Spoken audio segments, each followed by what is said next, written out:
Hay personas que llegan a nuestra vida para abrirnos una puerta, la puerta que conduce hacia el alma.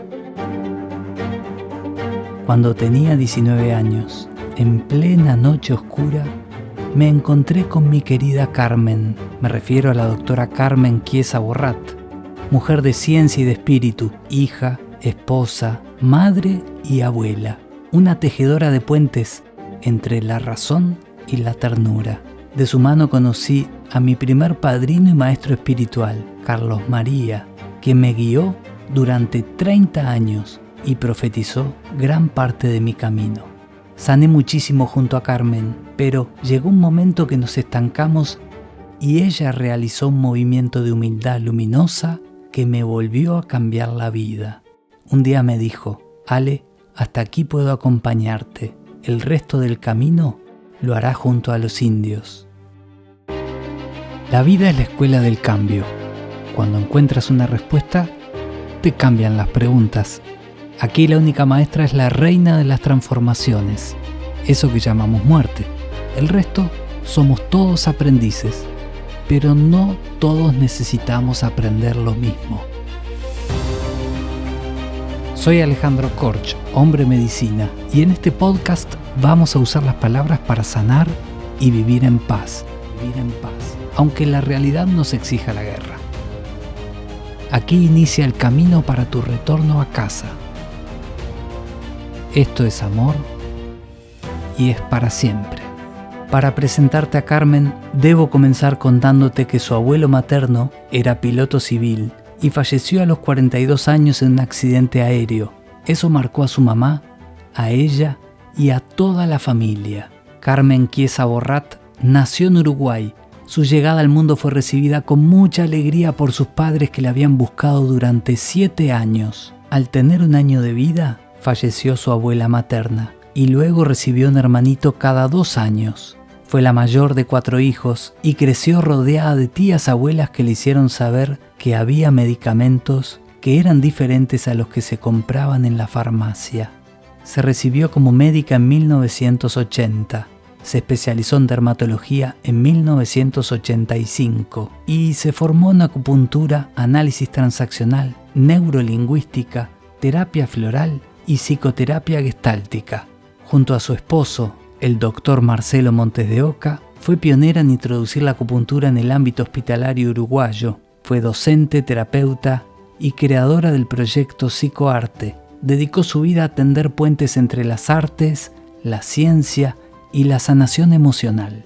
Es madre de 2 hijas, abuela de 4 nietos. Carmen es una de esas médicas del alma que curan también con la mirada, con el silencio, con la palabra justa y el respeto profundo por el misterio. ¿Cómo andás, Carmen? Muy contenta de estar aquí, la verdad, muy agradecida. ¿Cómo recordás tu infancia? ¿Hubo señales tempranas de que tu camino iba a estar unido a sanar a otros? Recuerdo mi infancia, la separaría en 2 tiempos. Desde que tengo recuerdo hasta los 7 años viví, dado que había fallecido mi abuelo tan joven, con 42 años, y después mi abuela, mis padres fueron a vivir a la casa que había quedado después de la muerte de mi abuelo, que eran 4 huérfanos, la mayor se casó con mi padre, y 2 ancianas que necesitaban en ese caserón un control, un orden. Y mi padre se ofreció a eso y se fue a esa casa. Para mí fue un regalo porque yo crecí, si bien entre adultos, pero una de las ancianitas, que había sido maestra en la época en que las maestras no se casaban, y había estudiado homeopatía. De manera que yo crecí viendo a la homeopatía como algo natural. No era nada raro, como después me di cuenta que era cuando salí de ese ámbito maravilloso. Y mis tíos solteros, 3, me trataban divino. O sea que yo pasé muy feliz en esa época. Y era un ambiente muy sereno, mis tías rezaban mucho, había siempre música clásica de fondo. La música era algo fundamental en la vida de mi madre. Ella había pasado todas sus vacaciones con Eduardo Fabini, su tío abuelo. La música clásica formó parte de ese tiempo de serenidad y de gran contención. Si bien yo me daba cuenta, mi madre estaba ocupada en sostener toda esa casa y hermanitos menores. La menor tenía 1 año cuando falleció su padre. Entonces, de ese tiempo tengo un recuerdo maravilloso. Señales de que de grande me gustara la medicina, sí te diría, pero más bien la enfermería, porque yo tenía cajitas y frasquitos y cositas que imitaban las inyecciones que nos daban. Y bueno, jugaba con eso. Y estaba mucho siempre estaba contenida por alguien. Me quedó, y lo rescato hoy en día, en esta época de tanta actividad, el poder estar en silencio o con una música tranquila, casi en contemplación o en alguna actividad muy serena. Eso me quedó. Después fallecen las viejitas, se casan mis tíos, nos vamos mi padre, mi madre y mis 3 hermanitos y yo. Ahí me enteré que era el que tenía que ser fuerte. Y ahí sí extrañé no tener a mi madre tanto como quería. Pero bueno, después vino la adolescencia, terrible como siempre, interminable. La mía terminó mucho más que a los 21. En una época convulsa aparte, ¿no? Después, muy difícil. Pero la vida me hizo regalos muy grandes. De manera que sí sentí mi familia escindida por... Mi familia era devota a los partidos tradicionales y mi hermana menor salió requerida y se tuvo que exiliar. Y mi prima hermana, que tú la conoces, con quien viví la infancia, estuvo 9 años detenida. Eso dolió mucho en la familia. Yo me sentía culpable de estar en casa, pero me dediqué a una vida monacal, estudiar, no molestar, no consumir. Lo pude hacer porque me había acostumbrado, en una re buena. Y bueno, así llegué a un lugar donde, mirá el primer regalo. Empiezo facultad en 1972 y en el 73, porque estaba mal con matemáticas en facultad, vamos un grupo de estudiantes a la casa de un médico jubilado, el querido viejo Torra, un sabio, médico químico, 2 posgrados, psiquiatría, cardiología. Y cuando salvé matemáticas, que yo, ¿sabes? Te voy a confesar, de matemáticas en el colegio, lo único que me acordaba era de la profesora, que entraba siempre abrumada, rapidísimo, se subía en la tarima, porque era la época que el maestro estaba allá arriba. La profesora, que me disculpe si me está escuchando, pero es la realidad, venía con unos tacos estupendos, elegantísimos, en los cuales les daba trabajo pararse. Entonces yo, que estaba en la primera fila, porque mi apellido con C, de lo que me acuerdo no es de cómo ella llenaba el pizarrón de fórmulas que en mi cerebro, que yo necesito saber para integrar algo, de dónde viene y para qué sirve. Lo que ella escribía para mí era nada. Entonces mis ojos se fijaban en la dificultad que tenía ella para mantenerse en equilibrio arriba de sus tacones. Eso fue, me fui a examen, obviamente, toda la vida en matemáticas. Hasta que conocí al viejo Torrá, salvé matemáticas en facultad y un día vi que tenía una biblioteca de acupuntura, de Atlas en francés casi todos, y le pregunté qué opinaba de eso. Y me dice en su solemnidad, hecha con seriedad, es muy útil. Yo la practiqué en oncología con enfermos con dolores crónicos. Me dice, si quiere puede llevarse la biblioteca, porque yo ya le dije a mi señora que la done al Instituto Chino. Imagínate. 1973. Hablar de energía era un quemo. Sin embargo, significaba tal respeto ese hombre sabio que me hablara así de la acupuntura y dije, esto a mí me encanta.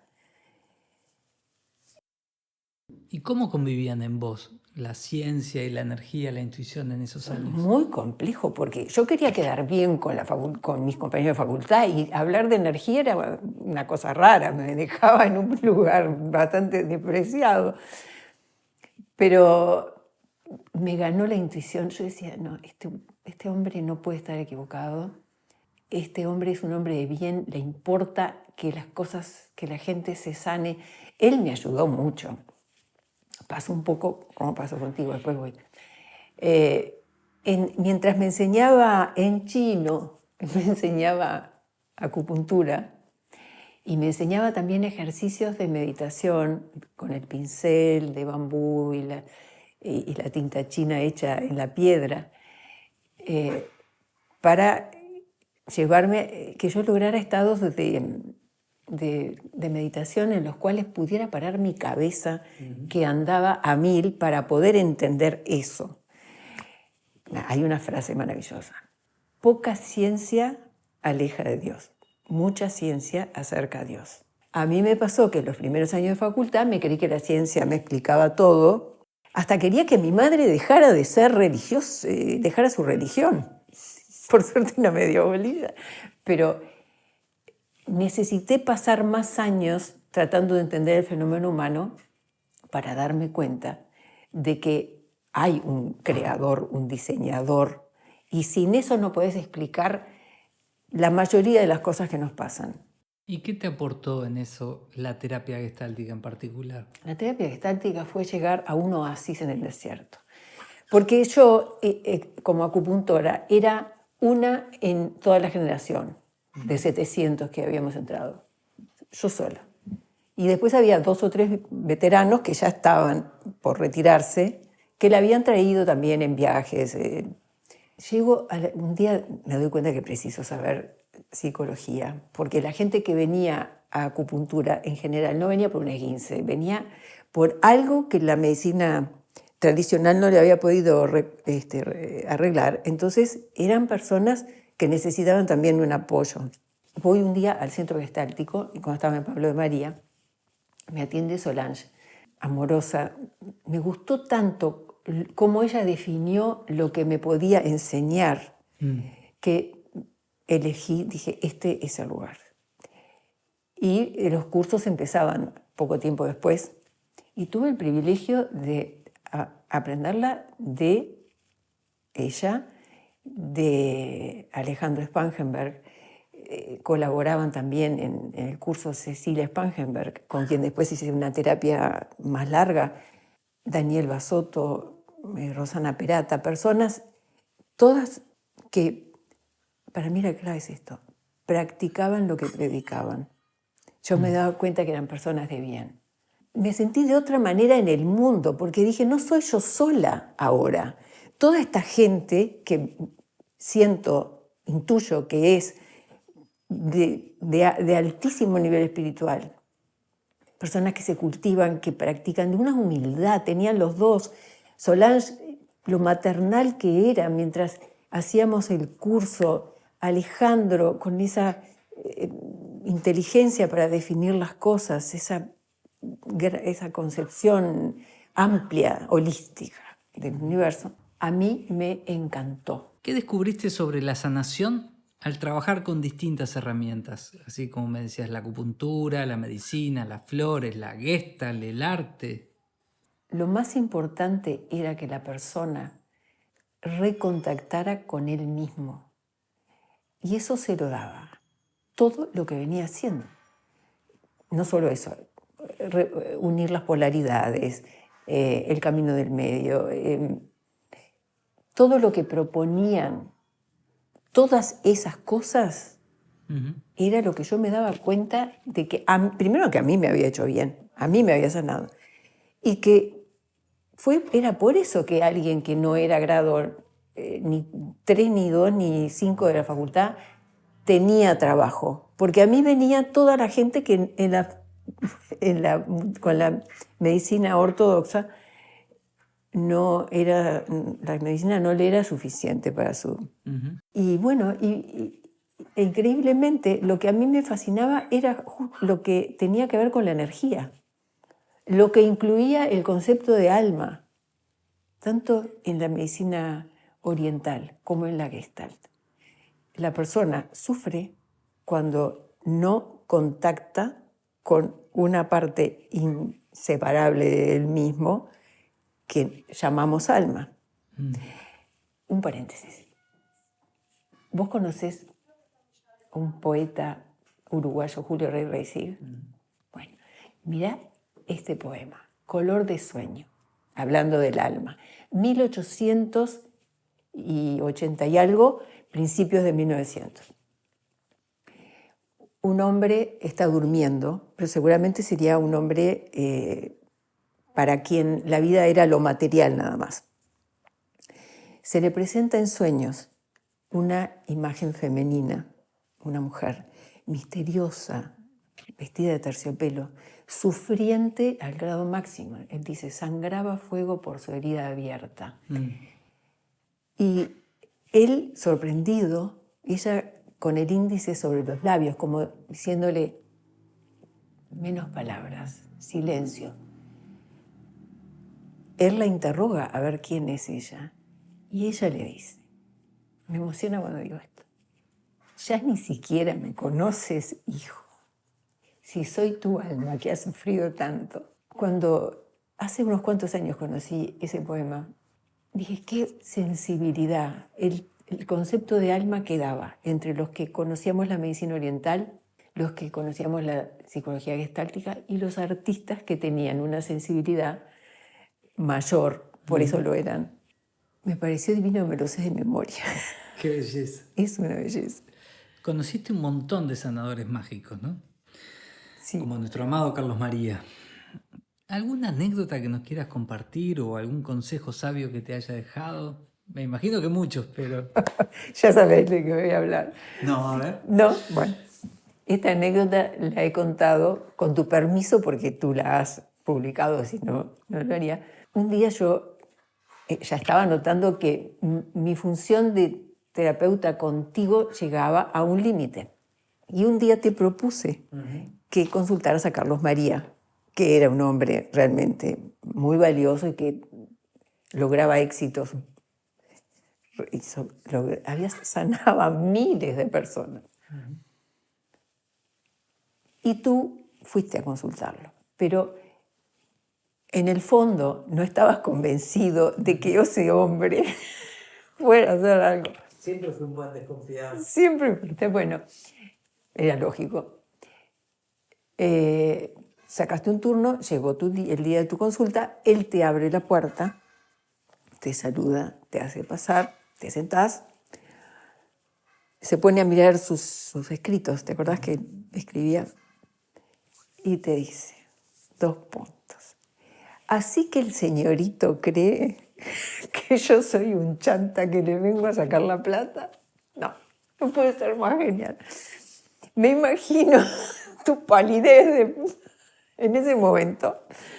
Te viste descubierto. Ese era Carlos María. Sabía siempre lo que te estaba pasando y lo que pensaba. A mí a veces me daba mucha culpa porque pensaba cosas que me parecía que no eran...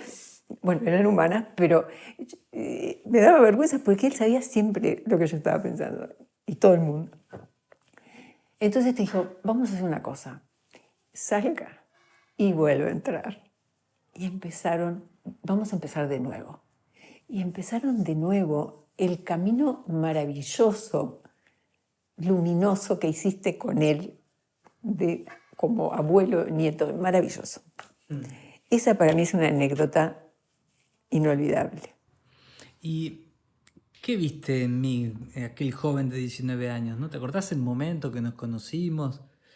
Yo buscando un sentido. ¿Qué te pasó?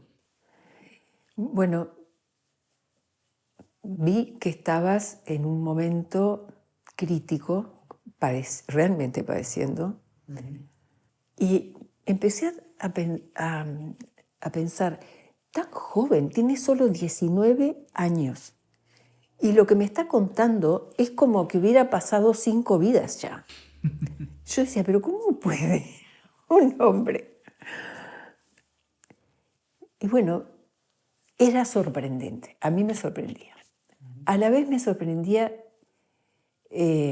más allá de tu voluntad de sentirte mejor, de estar bien, eso era, o sea, para un terapeuta eso es maravilloso. No hay que estar exprimiendo un ladrillo a ver qué quiere hacer el Señor. Bueno, para mí era un desafío, porque era tanta la intensidad de tu realidad que a veces yo supervisaba, obviamente, ya sabes con quién. Y además, a veces, capaz no en el semana a semana, pero sí un poco más adelante cuando tú empezaste a decirme que tú querías hacer un camino espiritual. Yo conocí a uno, que era el Rosacruz, sin ponerle nombre, que era el que me había enseñado 10 años, acupuntura en chino, pintura, filosofía, que era terapia, una terapia en realidad. Marcelo tenía más recorrido en caminos espirituales. Entonces yo comenté con él, con todo el respeto del mundo, secreto profesional, pero hablé de ti y de lo que tú querías.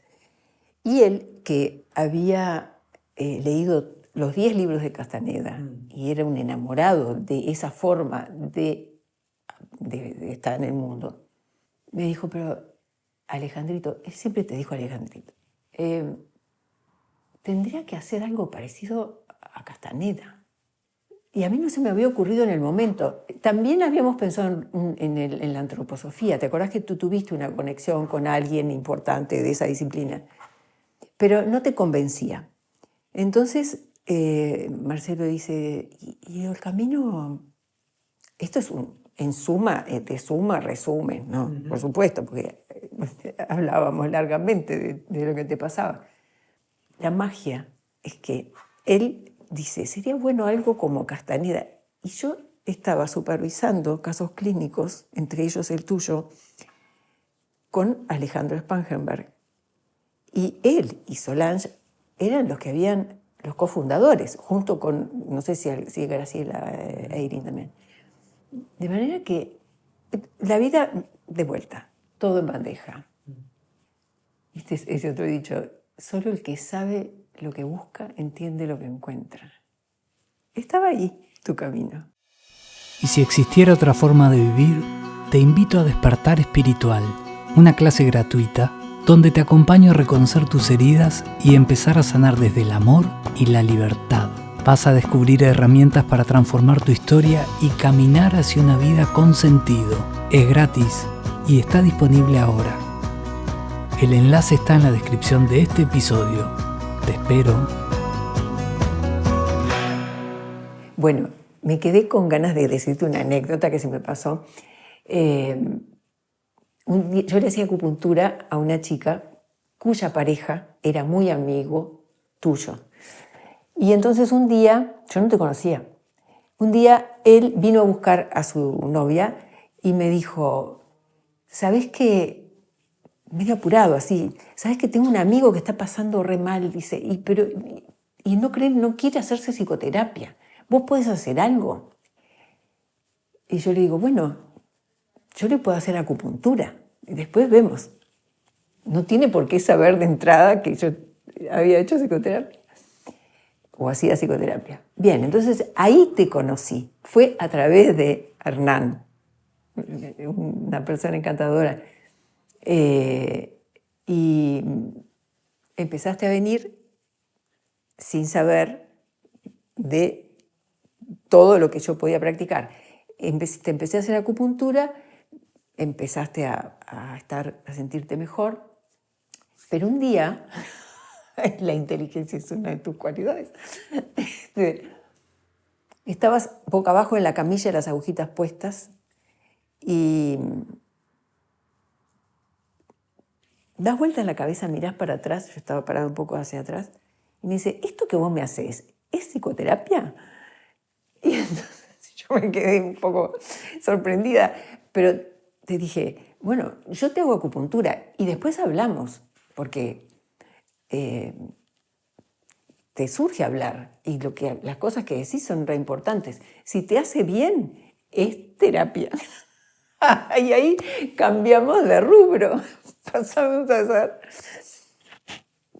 hacer una psicoterapia de estilo gestáltico. Y ahí empezó toda una serie, una red tejida por el creador, la magia más grande. Una maravilla. Agradezco a la vida las oportunidades que me dio, las vivencias increíbles, que las recuerdo y me dio una alegría enorme adentro.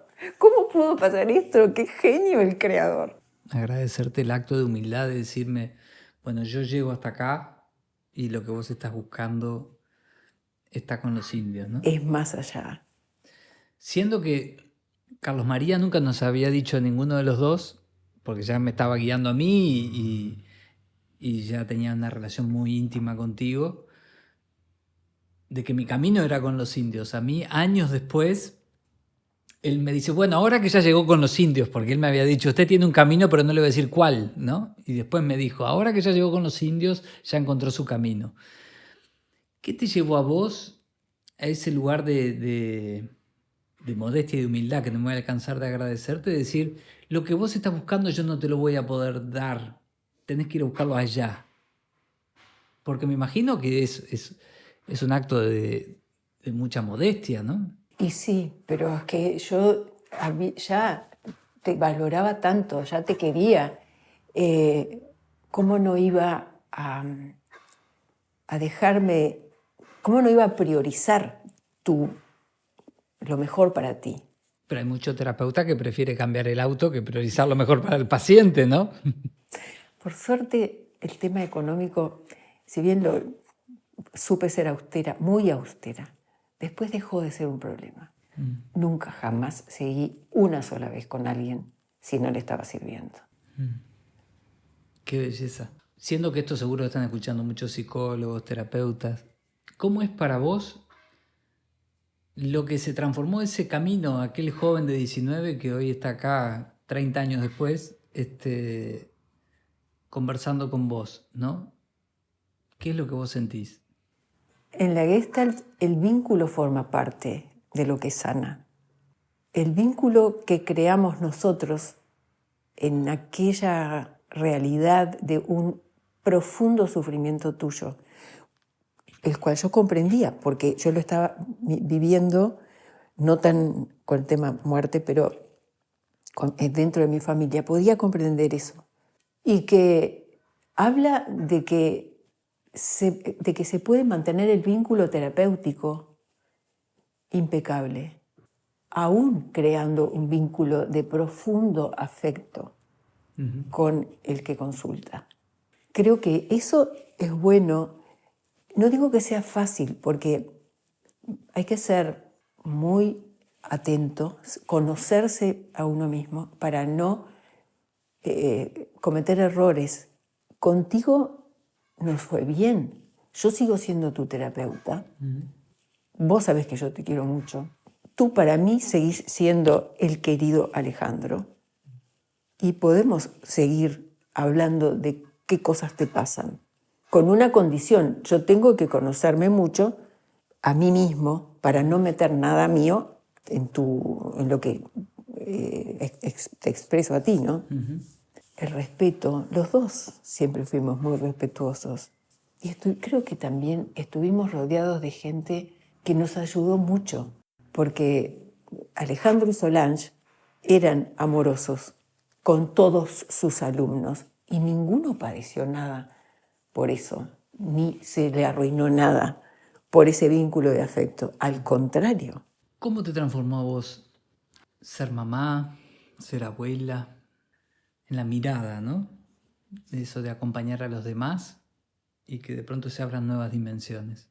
El ser madre me puso en un lugar más humilde todavía, más sencillo. Es una comprensión tan impresionante de la realidad. Eso me daba también más misterio. y buscaba más la espiritualidad, que siempre la ingresé ya con en el año 73, con mi querido viejo Torrá, que me enseñaba acupuntura.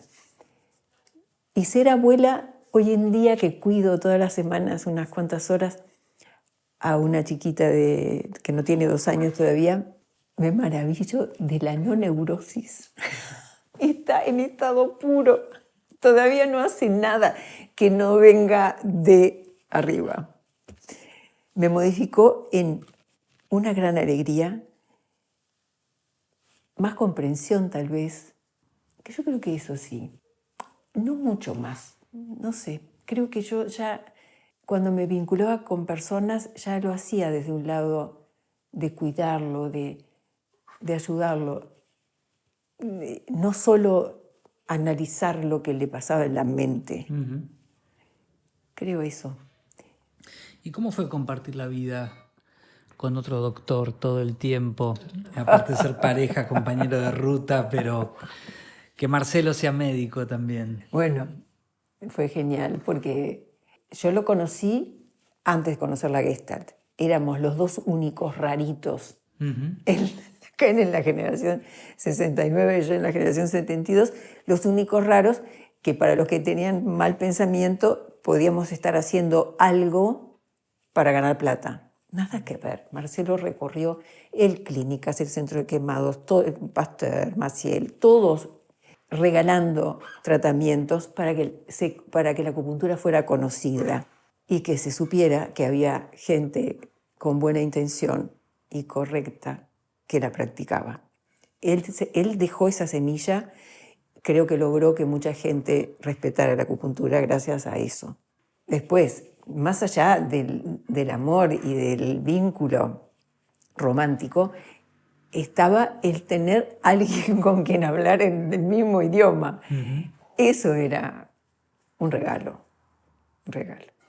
Y después, como cualquier pareja, atravesamos todas las crisis posibles, porque además de estar en ese wow, qué divino, somos personalidades también.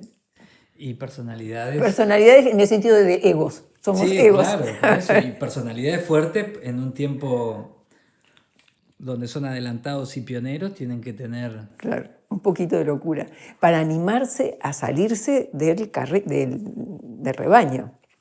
Y hablando de salir del rebaño, ¿qué aprendizaje tuviste con el proyecto de psicoarte?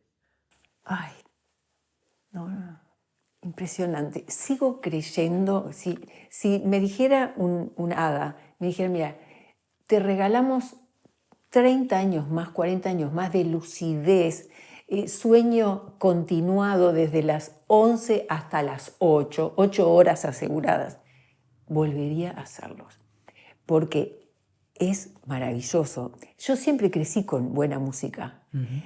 Y en un momento que yo estaba fue un momento crítico, los 42 años para mí fueron difíciles, era una crisis.